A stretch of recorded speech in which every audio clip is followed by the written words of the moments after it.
Hello students, in last lecture we had seen the entropy change of an ideal gas, and that entropy change of an ideal gas at change in temperature and change in pressure we have seen a different equation. Now that last equation we had seen is a delta S is equal to 2.303 NCP log of T2 upon T1 plus 2.303 NR log of P1 upon P2, and by using this equation we can determine the entropy of a different types of the processes. Now let us see the entropy change in isothermal reversible process for ideal gases. Entropy change in isothermal reversible process we had seen for general gases. Now this is for the ideal gases. Now suppose if T1 is equal to T2 for the isothermal process. Now that equation we had seen in last lecture, that is temperature is constant, that delta S is equal to 2. In that equation we had seen N log of T2 upon T1 plus NR log of P2 upon V1. That equation now here becomes, when T1 upon T2 is 0 here, then what happens? When we put the value of T1 and T2 0, so that first term in which the temperature is getting evolved, that becomes 0, and that's why the equation becomes S delta S at constant temperature. T we have seen temperature is same or constant, NR ln V2 upon V1. So this equation 0 is get eliminated and we got the equation delta S is equal to NR ln V2 upon V1.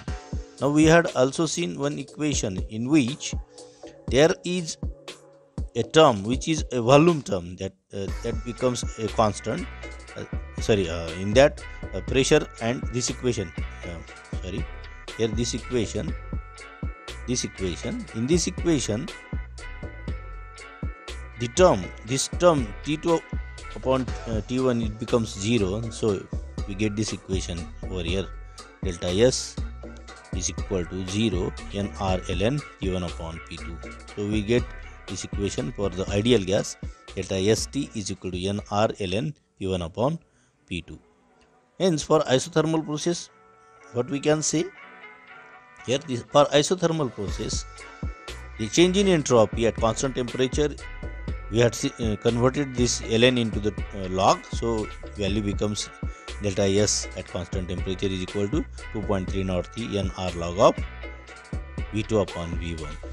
And the term pressure term, the pressure if pressure is given, then this equation delta ST is equal to 2.303 NR log of P1 upon P2. So this is the change of determination of entropy of an ideal gases at different conditions. वेगवेगळ्या conditions मध्ये आपण ते determine करू शकतो. Now let us see next the entropy change in isochoric process. Now in isochoric process, what happens? Not isobaric process, not isochoric process. In isobaric process, P1 is equal to P2, that is pressure remains constant. If pressure remains constant, that what happens?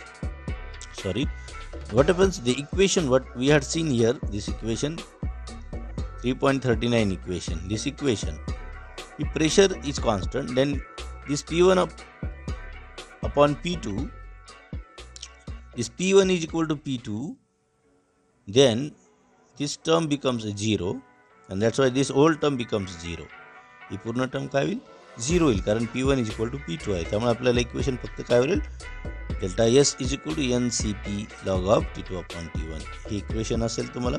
If temperature is constant आणि त्याच्यामध्ये आपल्याला मग वेगवेगळ्या term त्याच्यात involved आहेत. So we had seen temperature constant, ते equation झालं मग delta SP at constant pressure NCP ln T2 upon T1 plus term 0. ही टर्म 0 झाली. So that equation becomes this, and this equation is get converted into the log by adding 2.303. हे आपल्याला equation मिळालं 303 add करून. त्याच वेळेला आपण temperature constant पाहिलं, व्हॉल्यूम कॉन्स्टंट पाहिलं. Now let us see entropy change in isochoric process. Isochore means volume. Volume remains constant. That is V1 is equal to V2. When the V1 is equal to V2, then the equation that we had seen, it becomes volume term becomes 0. In last we have seen 3.35 equation in last lecture we had seen that. So that becomes 0. So that's why volume term becomes 0. And that's why here we have to see that I am trying to write that equation when last delta S is equal to, we had seen this term is constant here plus n r log of V2 upon V1. So here we are keeping volume constant, so this term becomes 0. So that's why the term is written here 0. So this equation we got delta SV is equal to NCV ln T2 upon T1, that, and this equation is get converted into the log. So delta SV is equal to 2.303 NCV log of T2 upon T1. So this is the entropy change when the system is isochoric for the ideal gases, that is temperature remains constant. So in this way this chapter is get completed, thermodynamics. Now let us see some example. What kind of the examples? It's just a representative example which is get asked in the examination also. So what is the problem? Example, numerical problem. Compute the entropy change in reversible isothermal process at 30 degrees Celsius when 3 moles of an ideal gas change its volume from 8 liter to 25 liter. Now in this problem, we have to understand what terms are given and what is asked, or what question is get asked in the problem. So we have the question, compute the entropy change. We have to calculate the entropy change delta S in reversible isothermal process for the ideal gas. Isothermal process means temperature remains constant. Isothermal process आपण मगाशीच पाहिले. Temperature काय दिलेलं मग? It is 300 degree Celsius. It is a constant temperature. Temperature is constant 30 degree Celsius. कोणाचं constant आहे? केव्हा constant आहे? वी हॅव टेकन 3 मोल्स आपण आयडियल गॅस. 3 मोल आपण आयडियल गॅस घेतला म्हणजे N is equal to 3 moles आपण घेतलेला आहे. आणि त्या टेम्परेचरला त्याचं व्हॉल्यूम चेंज होतं कुठपर्यंत? 8 लिटर टू 25 लिटर. अशा वेळेला एक गॅस आहे, 3 मोल्स ऑफ गॅस आहे 30 डिग्रीला म्हणजे कॉन्स्टंट टेम्परेचरला, that expands from 8 litre to 25 litre. आणि आपल्याला काढायचं आहे एंट्रॉपी चेंज. मग आपल्याला माहिती आहे काय काय टर्म आपल्याला दिलेले आहेत. त्या टर्म आपण इक्वेशन पण आपल्याला माहिती आहे. इक्वेशन काय होईल मग? आपल्याला व्हॉल्यूम दिलेला आहे, आपण T1 टर्म लिहून घ्यायचं. D1 टर्म्स आहेत, n is equal to 3 moles, number of moles 3 दिलेला आहे. गॅस कॉन्स्टंटची व्हॅल्यू पण आपल्याला दिलेली आहे. व्हॉल्यूम V1 आणि V2 दिलेलं आहे, म्हणजे 8 लिटरपासून 25 लिटरपर्यंत त्याचं एक्सपान्शन होतं. म्हणजे V1 8 लिटर्स आणि V2 आहे 25 लिटर्स. अशा प्रकारे आपल्याला हे टर्म दिलेले आहेत. म्हणून आपल्याला आपण मगाशी पाहिलेलं equation, entropy change at constant temperature for an ideal gas is equal to 2.303 NR log of V2 upon V1. आता मग अशीच आपण ते इक्वेशन पाहिली. सगळ्या टर्म्स आपल्याला इक्वेशनमध्ये दिलेले आहेत. We have to add all values. हे इक्वेशन आपल्याला ॲप्लिकेबल आहे. त्याच्यामध्ये आपण किमती टाकल्या. मग 2.303 यांची किंमत 3 आहे. 3 मोल्स ऑफ गॅस आहे. गॅस कॉन्स्टंट 8.314 हा जूल पर किलोमध्ये आहे. Log of 25/8 V2 upon V1 ची किंमत, त्याचं कॅल्क्युलेशन केलं. अशा प्रकारे on this chapter problems should be asked. काही प्रॉब्लेम्समध्ये टेम्परेचर रिमेन्स कॉन्स्टंट असेल, काहींमध्ये व्हॉल्यूम रिमेन्स कॉन्स्टंट असेल, काहींमध्ये प्रेशर रिमेन्स कॉन्स्टंट असेल. ज्या वेळेला ज्या टर्म कॉन्स्टंट आहे ते इक्वेशन आपल्याला वापरता येईल. And we are able to find out the entropy. Now let us see the next topic. Very simple topic, entropy of mixing of an ideal gases. आपण आयडियल गॅसेसचं पाहिलं. आता बघणार वेगवेगळे आयडियल गॅस ज्या वेळेला आपण मिक्स करू त्यावेळेला एंट्रॉपी चेंज काय असेल किंवा कसं कॅल्क्युलेट केला जाईल. आपल्याला माहिती आहे if 2 or more gases are mixed, जर आपण मिक्स केले त्यावेळेला काय होतं? There is increase in entropy. Entropy काय इन्क्रीज होते आपल्याला माहिती आहे. एव्हरी सिस्टम जी आहे ती कॅल्क्युलेट एंट्रॉपी जी आहे ही सिस्टम ही मोर ऑर्डर टेस्ट करून लेस ऑर्डर स्टेटकडे जाते. त्यावेळेला मिक्सिंग ऑफ एन्ट्रॉपी होते, गॅसेस मिक्स केले जातात, त्यांची ऑर्डर जी आहे ती कमी होते, गोज टुवर्ड्स द डिसऑर्डर. आता आपल्याला अशा वेळेला पॉसिबल आहे की आपण काय करू शकतो, त्याची एन्ट्रॉपी आयडियल गॅसेसची कॅल्क्युलेट करू शकतो. कशी कॅल्क्युलेट करू शकतो, how you are able to calculate, let us see. Suppose N1 आहे number of moles of one gas, आणि त्यावेळेला त्याचं इनिशियल प्रेशर काय, B01 is a initial pressure. आणि ते काय केलं आपण, मिक्स्ड केलं हा गॅस. कोणाबरोबर मिक्स केला, ज्या गॅसचे N1 मोल्स आहेत आणि इनिशियल प्रेशर आहे B01. हा गॅस मिक्स केला, एक गॅस नंबर A म्हणू किंवा 1 म्हणू, दुसऱ्या गॅसबरोबर की ज्याचे मॉलिक्युलर नंबर ऑफ मोल्स काय आहेत N2, दुसऱ्या गॅसचा, आणि त्याचा पार्शियल प्रेशर किंवा इनिशियल प्रेशर काय P20. हे आपण दोन गॅसेस आहेत, आपण काय करतोय, we are mixing this two gases. हे दोन गॅसेस आपण मिक्स करतोय ॲट दॅट टाइम. त्यावेळेला काय असेल, P2 जो असेल, P1 आणि P2 काय असेल, त्याचे पार्शियल प्रेशर्स असतील. P01 आणि P02 हा इनिशियल प्रेशर आहे, आणि P1 आणि P2 काय त्यांचे पार्शियल प्रेशर्स आहेत द गॅसेस रिस्पेक्टिव्हली. त्या मिक्सचरमध्ये P1 हा पहिल्या गॅसचा प्रेशर आहे आणि P2 हा दुसऱ्या गॅसचा प्रेशर आहे, पार्शियल प्रेशर. आता टेम्परेचर जर कॉन्स्टंट असेल, म्हणजे सिस्टम काय असेल, आयसोथर्मल असेल, तर PT इज टोटल प्रेशर. त्याला काय असेल, PT is the total pressure of the gas. तो PT कसा दिला जातो, मग PT is given by P1 plus P2. PT total pressure gas mix केलेलं, त्यावेळेला टोटल प्रेशर किती असेल, partial pressure of gas 1 plus partial pressure of gas 2. हे आपण मिक्स केले तर आपल्याला इक्वेशन मिळतं P1 plus P2. The change in entropy for first gas in mixture is determined by considering that the pressure changes from. आता pressure कुठं change होईल, पहिलं गॅसचा इनिशियल प्रेशर पाहिलं तर P01 म्हणजे इनिशियल प्रेशर, तो फायनल प्रेशर काय कॉन्स्टंट जो आहे तो P1 at constant temperature. Temperature constant आहे, त्यामुळे ते इक्वेशन आपण मागे इक्वेशन पाहिलं, त्याच्यामुळे टेम्परेचर टर्म काय होईल, कॅन्सल होईल याच्यामध्ये. म्हणजे ते जे इक्वेशन होतं, delta S is equal to N ln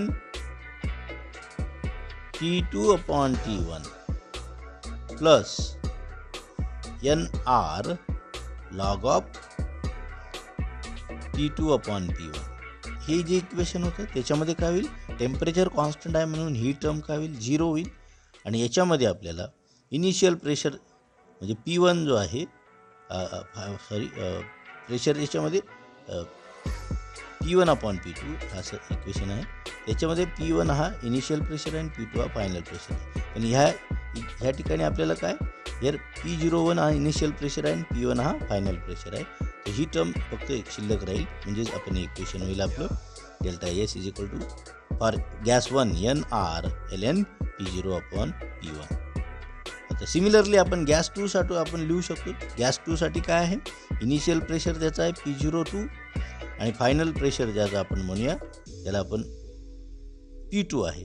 same equation आपल्याला लिहिता येईल गॅस 2 साठी. So here equation is written delta S is equal to N2 NR ln P02/P2. आता आपल्याला काढायचं आहे total change in entropy. Total change in entropy आपल्याला माहिती आहे, sorry that is pressure. Total change in entropy काय असेल मग, S1 plus S2. Total change in entropy म्हणजे मिक्सचरची एन्ट्रॉपी काय असेल, एन्ट्रॉपी ऑफ गॅस 1 किंवा ओके, आणि एन्ट्रॉपी चेंज इन गॅस 2.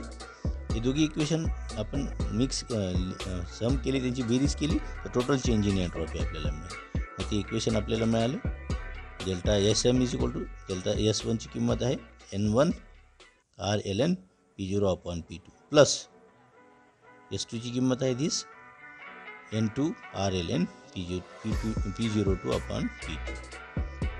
पण आपल्याला माहिती आहे डाल्टन्स लॉ जो आहे, Dalton's law for the partial pressure, तो काय आहे, P1 इज इक्वल टू काय असतं N1 PT आणि P2 इज इक्वल टू काय असतं N2 PT. N1 काय आहे, N1 आणि N2 are the mole fractions of the two gases. ते काय आहेत, मोल फ्रॅक्शन्स आहेत टू गॅसेस रिस्पेक्टिव्हली. आता ह्या जर व्हॅल्यू आपण P1 P2 च्या इक्वेशनमध्ये टाकायच्या आपल्याला, P1 ची व्हॅल्यू टाकायची आणि P2 ची. P1 ची व्हॅल्यू N1 PT आहे, P2 ची व्हॅल्यू आहे N2 PT. पुटिंग दिस व्हॅल्यूज आपण या इक्वेशनमध्ये टाकलं तर आपल्याला हे इक्वेशन इकडे मिळते बघा. We are getting this equation. आपल्याला इक्वेशनमध्ये काय मिळालं, इथं P1 ची व्हॅल्यू N1 PT टाकली आणि P2 ची व्हॅल्यू N2 PT टाकली. पण जर समजा P1 P01 is equal to P02 म्हणजे प्रेशर कॉन्स्टंट असेल आणि तो असेल PT, तो काय असेल मग PT, त्यावेळेला हे इक्वेशन काय होईल, आपल्याला हे जे इक्वेशन आहे काय होईल, हे कॉन्स्टंट आहेत म्हणून P1 P2 ही टर्म काय होतील, ते बिकम 0, त्या टर्म 0 होतील. म्हणून वरचं P1 टर्म जी आहे याच्यामध्ये दिस P1 term and P2 term becomes म्हणजे P0 अपॉन PT आणि P02 अपॉन PT हे काय होईल, 0 होईल. त्यामुळे इक्वेशनमध्ये काय राहिलं आपल्याला फक्त N1 RLN 1 upon N1 plus N2 RLN 1 upon N2. हे दोन गॅस लॉग आहेत इथे. There is a sum of this two logs. मग त्यांचं जर आपण सिम्प्लिफिकेशन केलं तर काय होईल, त्यांच्या दोघांची काय होईल, वजाबाकी होईल. म्हणजे याची वजाबाकी याच्याबरोबर होईल, याची वजाबाकी, आणि त्याचं समराईज केलं तर काय होईल, मायनस, कारण हा टर्म N1 वरती जाणार आहे म्हणून तो मायनस, कारण वरची टर्म 0 आहे, एक टर्म 0 होईल. एक असल्यामुळे log of 1 is equal to 0, एक स्टेप वाढवलेली आहे त्यामुळे इथं होईल मायनस N1 RLN N1. हे टर्म मी वाटल्यास इथं I am writing this for understanding. ही पहिली टर्म जी आहे, ही पहिली टर्म जी आहे तिचं कसं आपण लॉग काढतो, सॉरी त्याचं, तर ही जी आहे delta S is equal to SM म्हणून R ln log of 1 minus N1 R ln N2. अशा प्रकारे त्याला एक्सपांड अर्ध्या टर्मचं करतोय, पुढच्या टर्मचंही तसंच होईल. मग R इथे जे आहे N1 R ln 1, ln म्हणजे log of 1 is equal to 0. log of 1 0 असेल तर ही टर्म काय होते, 0. म्हणून ही टर्मचं काय झाली, delta SM is equal to minus N1 RLN N2. त्याच्यामुळे ही टर्म लिहिलेली इथे खाली अशा प्रकारे हे इक्वेशन आपल्याला मिळालं. दोघी इक्वेशनमधनं R is the common term, common बाहेर काढला आपण इक्वेशनमधनं, तर आपल्याला मिळालं minus R N1 ln N1 plus N2 ln N2. आणि याचं जर समेशन केलं तर आपल्याला काय मिळतं, minus R summation of NI ln NI. NI म्हणजे आपण 2 or more गॅसेस आपण त्याच्यामध्ये मिक्स करू शकतो त्याच्यामध्ये. सो फॉर 2 मिक्सचर्स आपण काय म्हणू शकतो, मग हे इक्वेशन आपण काय केलेलं आहे, फक्त सिम्प्लिफाय केलं. LNचं रूपांतर 2.303 मध्ये केलं तर हे equation becomes delta SM is equal to minus 2.303 N1 R log of N1. हे इक्वेशन लिहितो आपण 2.303 N2 R log of N2. So आपल्यामध्ये याच्यामध्ये मोल फ्रॅक्शन N1 आणि N2 आर लेस दॅन युनिटी आणि it's logarithm will be always negative. N1 आणि N2 ची किंमत काय असते, एकापेक्षा कमी असते, त्यामुळे त्याचा लॉगॅरिथम काय असणार आहे, नेहमीच निगेटिव्ह असणार आहे. त्यामुळे आपल्याला जी काही राईट हँड साईड आहे ही कायम आपल्याला निगेटिव्ह असणार आहे. So delta SM is equal to काय असेल, मग निगेटिव्ह प्लस निगेटिव्ह, ही टर्म निगेटिव्ह, ही टर्म निगेटिव्ह, त्यामुळे negative plus negative becomes positive. म्हणजे entropy of mixing of and ideal gases जे असेल, it always leads to increase in entropy and it is a positive. त्यामुळे mixing of entropy जे आहे आपण prove केलं, delta SM is positive. Delta SM म्हणजेच काय, entropy of mixing of ideal gas is a positive term. अशा प्रकारे आपण entropy of mixing of ideal gases हे काय करू शकतो, हे कॅल्क्युलेट करू शकतो सिंपल वेने. 2 गॅस आपण मिक्स केले आणि ते 2 गॅस मिक्स केल्यानंतर त्यांचे initial pressure P01, partial pressure P1 एका गॅससाठी, दुसऱ्याचा initial pressure P02, partial pressure P2 आणि टेम्परेचर कॉन्स्टंट आहे म्हणून त्या इक्वेशननुसार मग आपल्याला पुढे कॅल्क्युलेशन करता येतात. सो त्याच्यावर काही रिलेटेड प्रॉब्लेम्स आपल्याला विचारले जातात. Just in brief I am discussing this problem. आपले इथे दिलेले 5 moles of N2 at 1 atmospheric pressure are mixed at 27 degrees Celsius with 5 moles of O2 at 1 atmospheric pressure. Calculate entropy change of mixing.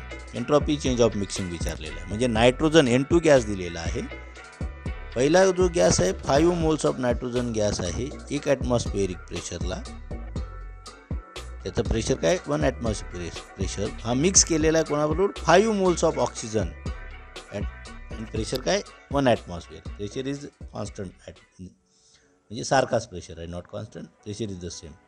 आपल्याला दिलेलं आहे इथे the term 1 atmosphere. So let us see what happens. Total number of moles आपल्याला दिलेले n is equal to 5 + 5 10 moles. कारण oxygen gas आहे O2 आहे, त्यामुळे 5 पण 5 10 moles. Number of moles N2 किती दिलेले आहेत ते दिलेले आहेत 5 मोल्स. सॉरी, इथं आपल्याला 5 मोल्स दिलेले आहेत. नायट्रोजनचे 5 + 5 आणि ऑक्सिजनचे दिलेले आपल्याला 5 moles. Okay, now let us see इथं नंबर ऑफ मोल्स त्याचे किती झाले. मग O2चे N1चे 5 मोल्स झाले, N2चे काय झाले N1 5 moles, N2 5 moles. Total moles 10 झाले आपले. नायट्रोजनचे 5 मोल्स, ऑक्सिजनचे 5 मोल्स, टोटल मोल्स 10 झाले. इक्वेशन आपण वरती दिलेलं इक्वेशन मोल फ्रॅक्शन N2 इज N1. मोल फ्रॅक्शन कसं काढतात, number of moles of A gas divided by total moles N1 + N2. एकाचे झाले 0.5, दुसऱ्याचे देखील त्याच फॉर्म्युल्याप्रमाणे 0.5. सो आता आपल्याला N1 मिळालं, N2 मिळालं, कॅपिटल N1 मिळालं, कॅपिटल N2 मिळालं. गॅस कॉन्स्टंटच्या किमती आपल्याला माहिती असतात, त्या फक्त सिम्पली आपण फॉर्म्युल्यामध्ये ॲड केल्या. We are able to find out the entropy of mixing of ideal gases.